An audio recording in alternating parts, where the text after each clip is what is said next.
En ouverture, ce constat dans plusieurs pays africains, la désacralisation de la Constitution, la modification de la loi fondamentale par plusieurs dirigeants africains est devenue de plus en plus fréquente, une pratique qui remet désormais en cause le caractère sacré de la loi fondamentale d'un État. Cette modification est souvent source de conflits avec pour conséquence un recul de la démocratie. Pierre Essonneau.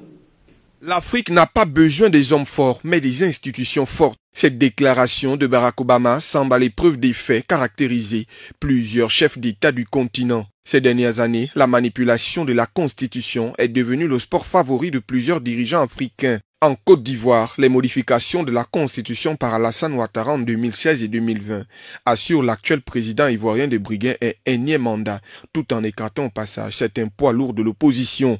Au Sénégal, la modification de la loi fondamentale par Macky Sall afin de rester au pouvoir a conduit à plusieurs morts lors des émeutes préélectorales. Même son de cloche au Bénin et au Togo. Le premier par le tripatouillage de la loi électorale en 2019.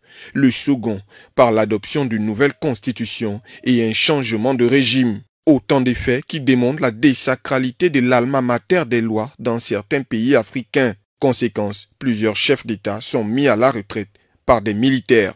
C'est le cas du Gabon, du Mali, de la Guinée-Conakry, du Niger et du Burkina Faso. Cependant, à l'épreuve du pouvoir, ces militaires semblent également emboîter le pas de leurs prédécesseurs. Pire, certains vont jusqu'à modifier leur devise nationale, à s'arroger tous les pouvoirs possibles de l'exécutif au judiciaire, en rendant inéligibles leurs potentiels adversaires aux élections présidentielles à venir, et ce, sans aucun mot des cours constitutionnels pour certains ou conseils constitutionnels pour d'autres. Au regard de ce qui précède, la Constitution est-elle encore sacrée en Afrique? Wait and see.